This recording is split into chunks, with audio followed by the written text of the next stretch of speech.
Begin transmission. This is log entry number 2. The Overseer has finally sent me to a new world for my next quest. And as I continue to lead the Game Wanderer program, my mission directives remain the same.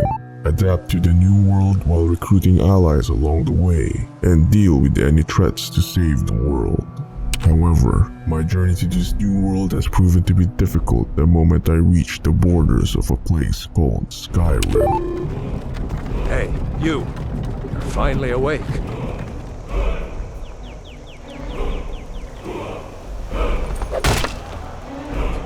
Sentries! What do you see? It's in the ground!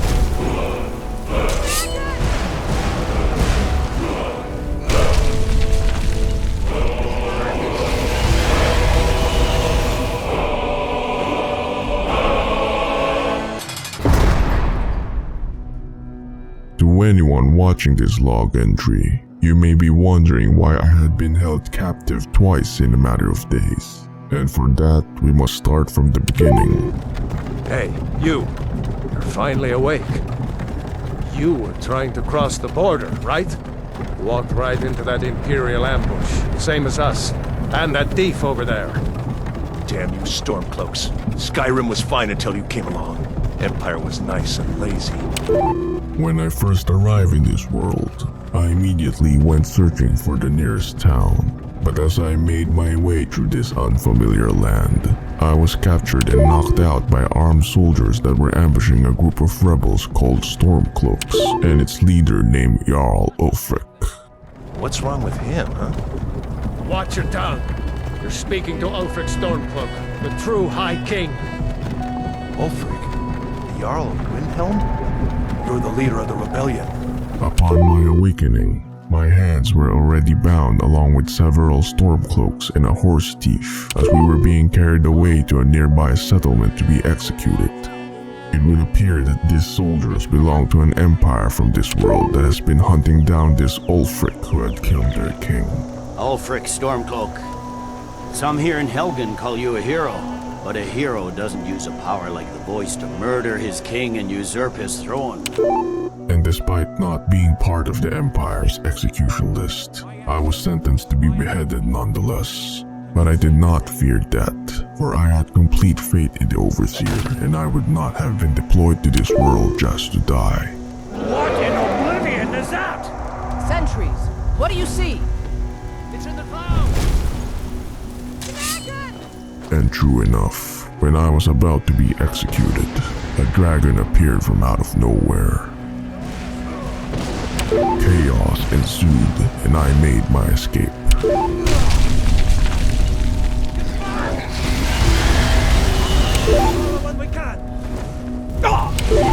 Still alive, prisoner?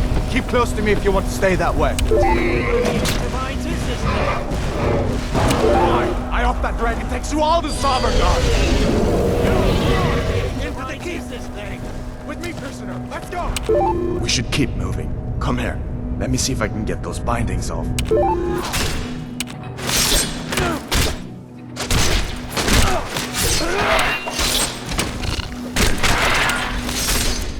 With the help of an Imperial soldier, I was able to break free from my bindings and flee from the dragon's attack. From there, we found rest in a small village called Riverwood. What's going on? And who's this? He's a friend. Saved my life, in fact. Come on, I'll explain everything, but we need to go inside. The Jarl needs to know if there's a dragon on the loose. Riverwood is defenseless. We need to get word to Jarl Balgruuf in Whiterun to send whatever soldiers he can. In fear of the dragon's arrival, I was tasked to deliver a message to a city called Whiterun and inform its Jarl to send troops to defend Riverwood. When I arrived at Whiterun, I came across a fellow adventurer whose misfortune put an end to his adventuring ways. I used to be an adventurer like you, and I took an arrow in the knee. But strangely, he was not the only one. I used to be an adventurer like you, and I took an arrow in the knee.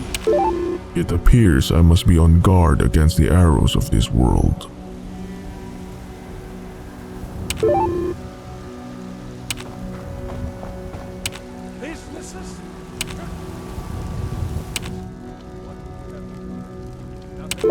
Whatever you have to say to the Jarl, you can say to me. I'm all right, starting to think... I want to hear what he has to say. What's this about Riverwood being in danger? After convincing Jarl Balgruuf of the dragon's threat to Riverwood, I was once again tasked to help with another errand to retrieve an artifact found in some old temple ruin that will aid in the study of dragons. Farengar, I think I found someone who can help you with your dragon project. I learned of a certain stone tablet said to be housed in Bleak Falls Barrow. A dragon stone, said to contain a map of dragon burial sites. Go to Bleak Falls Barrow, find this tablet, no doubt interred in the main chamber, and bring it to me.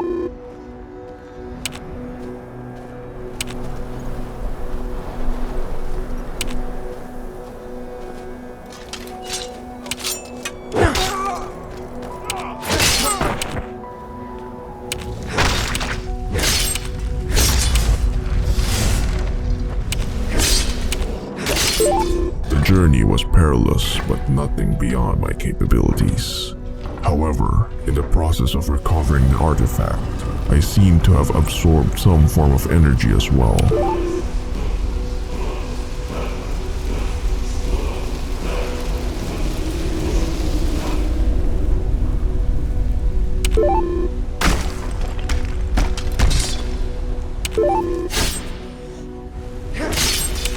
Ah, the dragon stone of Bleak Falls Barrow.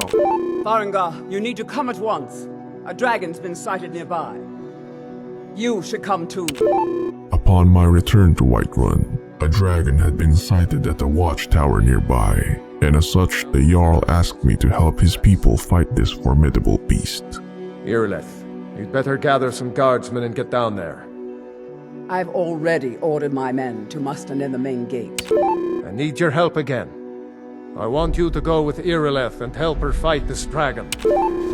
No signs of any dragon right now, but it sure looks like he's in here. I know it looks bad. We've got to figure out what happened, and if that dragon is still skulking around somewhere.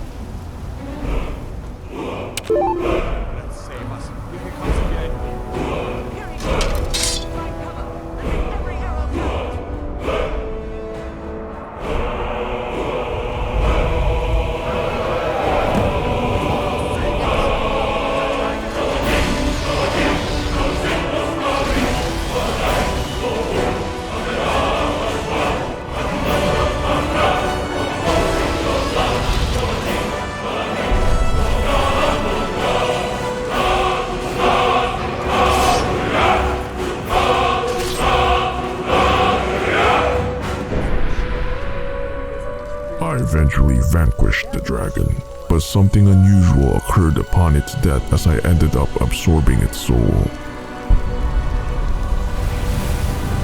Invigorated by this soul and the energy I absorbed from the ruin, I inadvertently unleashed a magical force with my voice. I can't believe it. You're Dragonborn. The men who witnessed this believed that I was Dragonborn, a dragon slayer with the powers of a dragon according to their world's legends. In the very oldest tales, back from when there were still dragons in Skyrim, the Dragonborn would slay dragons and steal their power. That's what you did, isn't it? Absorb the dragon's power. You better get back to Whiterun right away. Jarl Balgruuf will want to know what happened here. I know nothing of this outlandish tales, but what I do know is that this world's biggest threats are the dragons, and my directives mandate me to stop them. As we made our way back to Whiterun to report to the Jarl, the skies trembled as a loud voice could be heard coming from the mountains.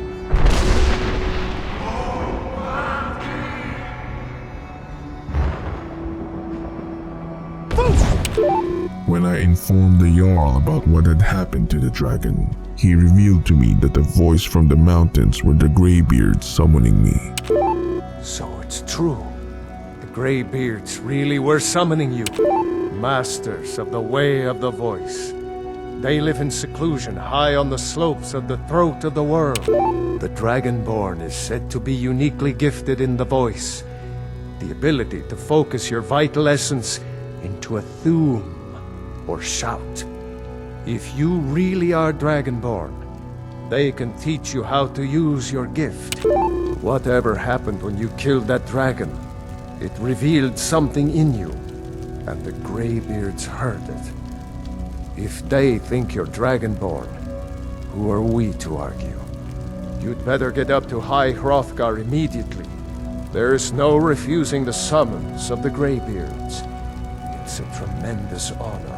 I'm uncertain of what this next quest entails, but these Greybeards may be able to help me save their world from the dragons. But that is for another day. You've done a great service for me and my city, Dragonborn. By my right as Jarl, I name you Thane of Whiterun. It's the greatest honor that's within my power to grant. For the time being, the Jarl granted me the title of Thane and rewarded me with a bodyguard as well as permission to purchase property within Whiterun for my services to the city. The Jarl has appointed me to be your housecarl. It's an honor to serve you. I accepted his gifts and established a base of operations in this world for the Overseer. It was at this time that I settled down and took a well-earned rest. The following day, while I was finishing my preparations for my journey to the Greybeards, I crossed paths with a citizen who provoked me and insulted my honor even after all that I had done for this city. Do you get to the Cloud District very often? Oh, what am I saying? Of course you don't. I actually advise the Jarl on political matters. My input is invaluable, of course. But this is all probably a bit over your head. Against my better judgment, I reached for my blade and killed this arrogant bastard. The city guards arrested me. You have committed crimes against Skyrim and her people. What say you in your defense? And I offered nothing in my defense. You're going to rot in the Dragon's Reach dungeon. And thus, I was a prisoner once more. After I was released, the Overseer intervened and returned me to the wasteland. This has never happened before. In all of my adventures before the Game Wanderer program, I was to remain in a world until it was saved before being sent to another world. It seems this is no longer the case the moment I arrived in this wasteland, as I have yet to save this world as well as the world I just came from. Furthermore, the Overseers informed me that this world will serve as a home base in between my travels to different worlds moving forward. I am uncertain why these changes have been implemented, but I reckon it is to accommodate the Game Wanderer program. Perhaps the Overseer may also be concerned for my safety, as the worlds I had been to in the past decade have progressively gotten bigger and more dangerous. My assumption is that having a homeworld to return to will provide me with ample time to prepare and rest for my adventures ahead. But no matter what the reason is, it is not my place to question the Overseer's will. So instead, I have taken the initiative of beginning construction on a more comfortable base of operations if this world is to be my home. In addition to this, the Overseers also instructed me to assist in building a thriving settlement with the people I had rescued months earlier. I am not exactly pleased with this assignment, but it would appear that these people are not completely useless as they have managed to survive despite my absence. Truth be told, I am not overly fond of all this home building as I desire nothing more than to get back into my adventures and vanquish my next foe. But until I am summoned once again to the lands of Skyrim, my resolve shall be unwavering and I will continue to fulfill my master's bidding. This is Sword. I am an adventurer across time and space. What just happened? End transmission.